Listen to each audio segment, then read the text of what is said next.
vous allez bien. Aujourd'hui, on se retrouve déjà pour une nouvelle vidéo.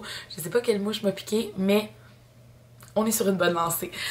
En fait, la vidéo d'aujourd'hui, c'est un sujet assez précis, assez particulier sur lequel j'avais envie de vous jaser, de discuter avec vous parce que je pense que 2020 aurait été une année haute en couleurs pour pretty much tout le monde, mais en même temps, ça a tellement été une année spéciale pour moi, une année qui m'a permis de vivre tellement de belles choses, de grandes choses aussi. Puis je pourrais pas être plus grateful pour tout ce que cette année-là en fait a amené pour moi. Simplement, voilà, c'est dit. Je pense que, comme vous savez, j'ai commencé 2020 avec un gros changement dans ma vie.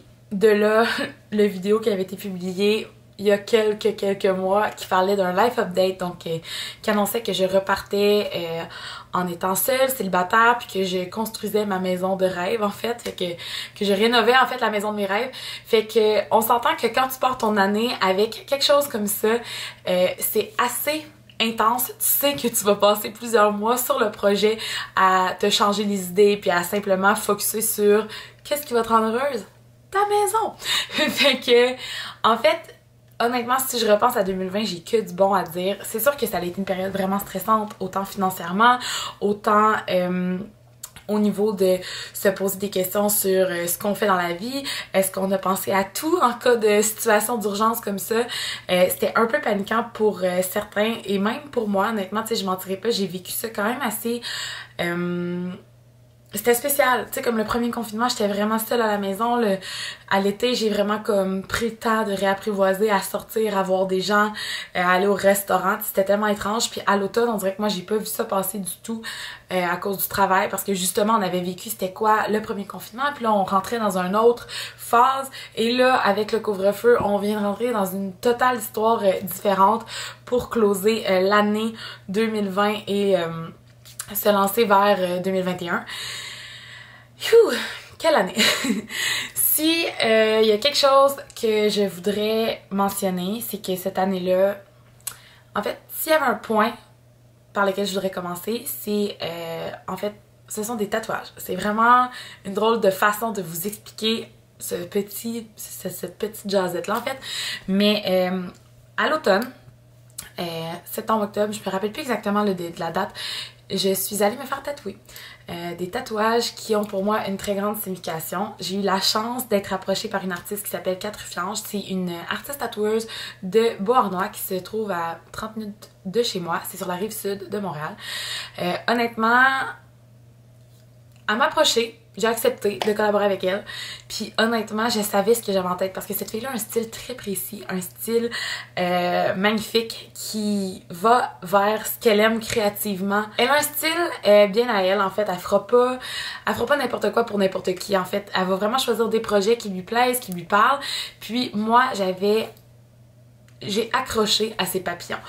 Puis je vais vous parler de mes deux tatouages que je me suis fait faire par Catherine parce que ça a comme closé mon année en fait. Quand je suis allée la voir, elle m'a trouvé une place super rapidement dans sa plage horaire, ce que j'ai apprécié. Je l'ai rencontrée à son studio La Ligne Noire, qui est un endroit trop cute. Vraiment, elle a fait une place pour elle, pour pouvoir recevoir ses clients. Puis c'est vraiment à son image. Tu sais, je la connais pas beaucoup, mais je pouvais vraiment comme sentir la vibe, super professionnelle, super cute l'endroit. Puis super le fun à jaser également. Puis ça faisait longtemps, je mentirais pas, c'était la deuxième fois de ma vie que je me faisais tatouer par une femme. Puis je trouve ça tellement nice en 2020, encourager des tatoueurs. Il y a rien de plus badass, je trouve. Par habitude, j'allais voir mes deux amis qui sont tatoueurs. Puis là, quand Catherine m'a contactée, j'étais comme, je le file. J'ai vraiment un bon feeling avec la fille, avec son vibe, avec comme ce qu'elle projette, puis ses créations, en fait, ce qu'elle fait. Puis je voyais beaucoup de ses flashs passer, puis elle tatouait beaucoup de mes amis. Donc bref, j'ai accepté d'aller me faire tatouer par elle. Puis j'avais vraiment une idée précise de ce que je voulais parce que c'est vraiment comment je voyais mon année en fait, comment je voyais que ça s'était passé pour moi 2020. Ce rendez-vous de tatou-là qui a eu lieu au mois d'octobre, si je me trompe pas, a comme tellement bien bouclé la boucle de comme ce cheminement personnel-là parce que j'étais comme, ok, on est rendu là. Fait que je vais vous montrer, ok, je me suis fait faire ce joli papillon-là. Catherine, c'est genre, les papillons, ce qu'elle fait, c'est malade, ok? Toutes les papillons sont magnifiques. Honnêtement, ça m'a tellement tout pris. pour choisir le papillon que je voulais. Fait que j'ai fait faire en fait un joli papillon comme ça. Je le trouve tellement beau. Elle a pris le temps d'écouter ce que je voulais, elle a pris le temps d'écouter mes attentes, puis elle m'est revenue avec des propositions de dessin. Puis elle m'a fait en fait le papillon. Puis elle m'a aussi fait un plus petit tatouage en fait sur le bras, qui est pour moi synonyme de tellement. Le mot growth. C'est tellement... Je sais pas si vous comprenez à quel point c'est représentatif de 2020, ces deux items-là ensemble. Il y avait plusieurs raisons pourquoi je voulais me faire tatouer un papillon, puis c'est pas parce que c'est trendy, puis parce que les papillons de Catherine ils étaient magnifiques. T'sais, ça allait vraiment au-delà de ça. Je sens que 2020 a été une année tumultueuse, émotionnellement. C'est-à-dire de se retrouver en tant que femme à la base, de partir de ok, je suis en couple avec quelqu'un, ça se termine, je suis qui, je suis rendue où dans ma vie, je retombe seule à ok, presque proche de la trentaine si on s'entend, j'avais 27 ans quand ça s'est passé. Refaire un peu son cercle d'amis que tu côtoies plus régulièrement quand tu sors d'une relation de couple, parce que là on s'entend, tes amis sont en couple, sont enceintes, sont sur le bord d'avoir leur famille, sont déjà en famille. Tu tombes à un milieu genre de ta vie où comme t'es un peu perdu mettons quand ça arrive, puis tu te poses beaucoup de questions. Tu sais, le life update que j'avais fait, j'avais dit que je m'étais retrouvée et tout, mais je pense que le chemin qui s'est passé entre janvier et décembre 2020 a été une sacrée ride de montagne russe, ça a été quelque chose de tellement intense, puis quelque chose de tellement bénéfique pour moi. Quand je suis retombée sur mes deux pattes, après le lot d'émotions que j'ai vécu en décembre 2019, je m'étais promis que j'essaierais plein de nouvelles choses, que je brasserais ce qui était éteint en moi, parce que c'était littéralement ça. J'avais le feeling que quelqu'un m'avait mis à off, que j'avais été sur le cruise control pendant tellement longtemps, puis là je rembarquais dans mes chaussures, des chaussures que j'avais pas portées depuis longtemps. J'étais super excitée à l'idée de me retrouver. Puis c'est particulier se retrouver parce que c'est comme, tu le sais qu'il y a quelque chose en dedans de toi qui est là, mais tu sais pas jusqu'à où tu dois creuser, puis jusqu'à quoi tu dois gratter, tu sais, comme pour aller chercher ce que t'aimes de toi dans le fond, ce qui fait que t'es la personne que t'es. Quand j'ai pris la décision de me retrouver et de foncer vers, en fait, la personne que j'étais et celle que je voulais être et devenir, on dirait que j'ai comme pas été de même ordre. Je me suis organisée plein d'événements, plein d'activités, j'ai essayé plein de nouvelles choses durant l'hiver dernier, c'est-à-dire on est parti en chalet, j'ai essayé des activités que j'aurais jamais faites, genre j'ai fait du fat bike, j'ai fait plein de choses pour la première fois, des choses que j'avais envie de faire depuis longtemps, des amis avec qui j'avais envie de passer du temps puis que je repoussais toujours. J'ai pris du temps pour moi, c'est-à-dire j'ai travaillé sur des projets qui m'intéressaient, j'ai arrêté de dire oui pour absolument tout. J'ai dit non, des noms qui étaient très ressentis, très justifiés par rien d'autre que mon jugement personnel à vouloir oui ou non faire quelque chose. Non, parfait, next. J'ai l'impression que ça m'a tellement pas pris de temps en fait surmonter mon chagrin, qui est vraiment drôlement dit. Parce que à un certain point, je me suis rendu compte à quel point j'étais bien, puis à quel point j'étais dans un état de paix d'esprit qui était, honnêtement, c'est difficile à définir. Genre, j'étais tellement juste en paix, j'étais tellement calme, j'étais sereine, puis je me disais, ça fait tellement du bien d'avoir un cœur léger, de pas avoir de la pression, de pas se sentir tout pogné en dedans, de pas... Puis tu sais, pourtant j'étais certaine que j'étais bien, puis c'est tellement... Je sais pas comment dire de plus que c'est tellement gratifiant quand tu te retrouves. Puis quand tu sais que t'es sur la bonne voie vers devenir une genre de meilleure personne. Puis tu sais, je dis pas ça pour dire que je suis une bonne personne, mais quand tu sais par où t'es passé, où tu t'es rendu, puis où tu t'en vas, je pense que t'as déjà un gros bout de fait. Moi, je vois ça comme ça. 2020... honnêtement, de par toutes les expériences, de par se retrouver seul avec soi-même, de par prendre des décisions aussi pour soi-même. C'est-à-dire que si on repense à des grandes choses qui se sont passées dans l'année, une autre chose a été un peu la transformation vers laquelle je me suis lancée, c'est-à-dire ma chirurgie esthétique à laquelle j'ai eu recours, d'aller vers un mode de vie plus actif, plus sain, d'aller vers quelque chose qui me rejoignait plus, c'est-à-dire de bouger, d'être en forme, de faire plein d'activités, tu sais, de pas avoir peur, d'aller monter des montagnes. Je me suis acheté une planche de paddleboard, j'ai fait du paddleboard tout l'été, je suis allée en bateau, j'ai vécu tellement d'affaires nice, puis quand j'ai décidé de faire le go, en fait de faire le move pour aller me faire opérer, c'était comme tellement bizarre parce que Au fond de moi, je savais que c'était ça que je voulais vraiment le plus. Je savais que je serais totalement à l'aise, totalement bien avec cette décision-là pour moi, mais je savais pas encore tout le chemin que j'allais dû devoir faire pour me rendre à là, et le chemin d'après aussi, parce que c'est quand même quelque chose là, de prendre la décision de te faire charcuter le corps bord en bord pour un excédent de peau qui est fatigant, qui est dans les jambes, qui est là. Mais de devoir aussi dire, ok, il va falloir que j'en parle à mon monde, il va falloir que mon entourage soit au courant, il va falloir que j'accepte l'aide de mes amis. C'est un gros processus, veux pas. Fait que tu sais, quand j'ai pris la décision en mars ou en avril, je pense que je passais à l'acte que je me faisais opérer. Ça aussi, ça a été un des plus beaux cadeaux que je me suis fait à moi-même. C'est-à-dire, ok, let's go, on part, on le fait. On dirait que je me suis juste pas posé de questions, j'étais comme ok on le fait, go! Parce que j'avais l'impression que si je le faisais pas, j'allais jamais le faire, tu sais. Fait que de prendre cette décision-là, de faire toutes les recherches, tout le cheminement pour aller vers ça. Puis tu sais, j'ai tout abordé comme sujet dans mes vlogs, en fait, le récit de cette expérience-là. Mais j'ai tellement fait le bon choix en m'écoutant puis en décidant d'aller jusqu'au bout de quelque chose que je voulais. Puis ça, encore une fois, c'était quelque chose que souvent je m'oubliais, tu sais, je faisais des choses pour moi, mais j'allais peut-être pas au bout de tout. Tu sais, je me disais, ah, j'aimerais donc bien ça, mais je le faisais pas.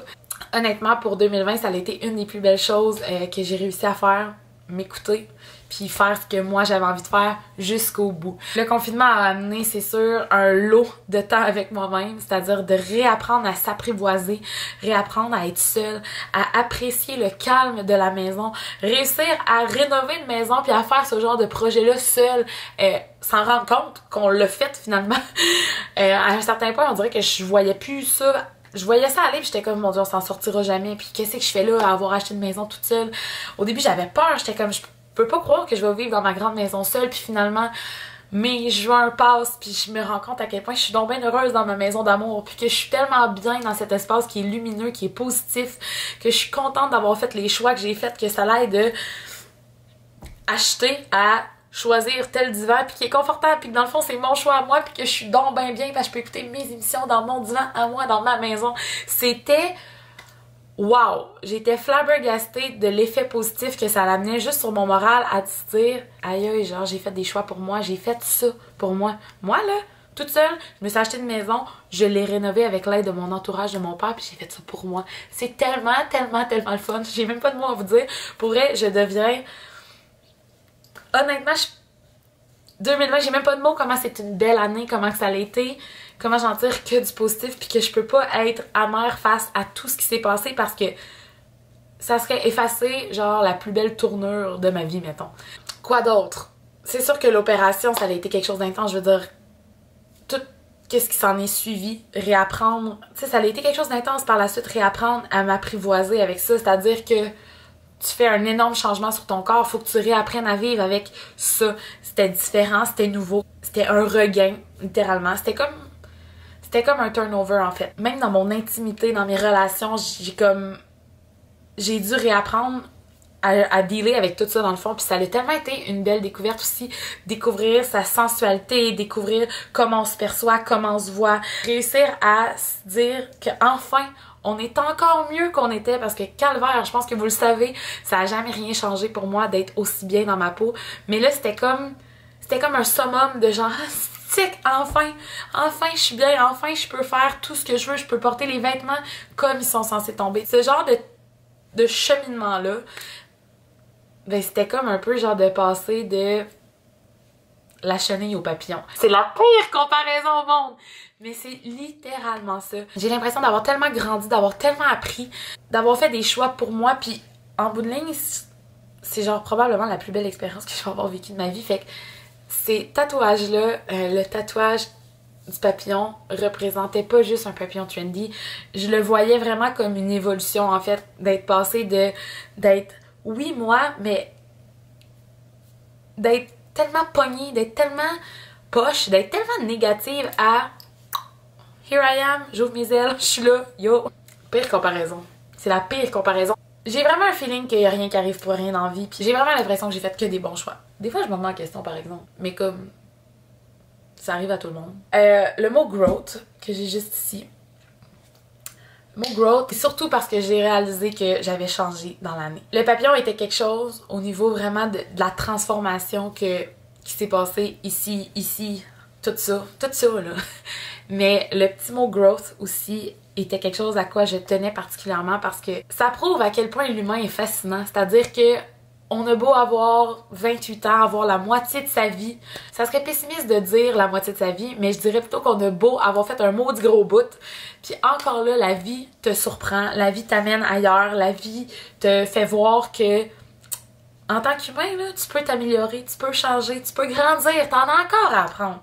T'en as encore à aller chercher puis à simplement grandir de ça. Plus jamais je vais me laisser m'éteindre. Plus jamais je vais m'empêcher d'être la personne que je suis. Plus jamais je vais diminuer mes actions pour rendre quelqu'un confortable. Plus jamais ça ne me tente plus de faire ça. Ça ne me tente plus de... J'ai fait déjà cette comparaison-là au mois de février ou de mars la dernière fois.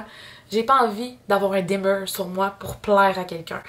Puis ça touche plusieurs choses qui ont closé 2020. Par exemple, les médias sociaux.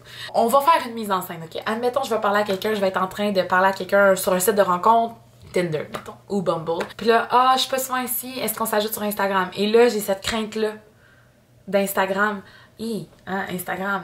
C'est rare que les gars aiment aller vers des filles qui ont, c'est-à-dire 40 000 personnes qui suivent en arrière de même. Allô, on est là! On veut savoir tout sur votre quotidien. Bonjour! Puis moi, de mon côté, Instagram, les réseaux sociaux, tout ça, c'est quelque chose que j'aime parce que j'aime communiquer, j'aime jaser, j'aime avoir le contact direct de la communication. Là, ça se passe. Comme là, je vais publier cette vidéo-là, on va pouvoir échanger, on va pouvoir parler de plein de choses. Puis Instagram, pour moi, ça a toujours été ça. Ça a été un outil de communication, ça a été un outil de créativité, de simplement pouvoir partager des petits morceaux de mon quotidien dans le plus simple soit-il, mais tellement nice, tellement le fun de pouvoir échanger, rencontrer des gens. J'ai rencontré des gens fabuleux là-dessus, honnêtement. Fait que, puis là, de penser que... ouais, mais l'Instagram, ça rend les gens mal à l'aise. Ça rend les gens inconfortables. Puis de penser à... Je tire ça à la plug.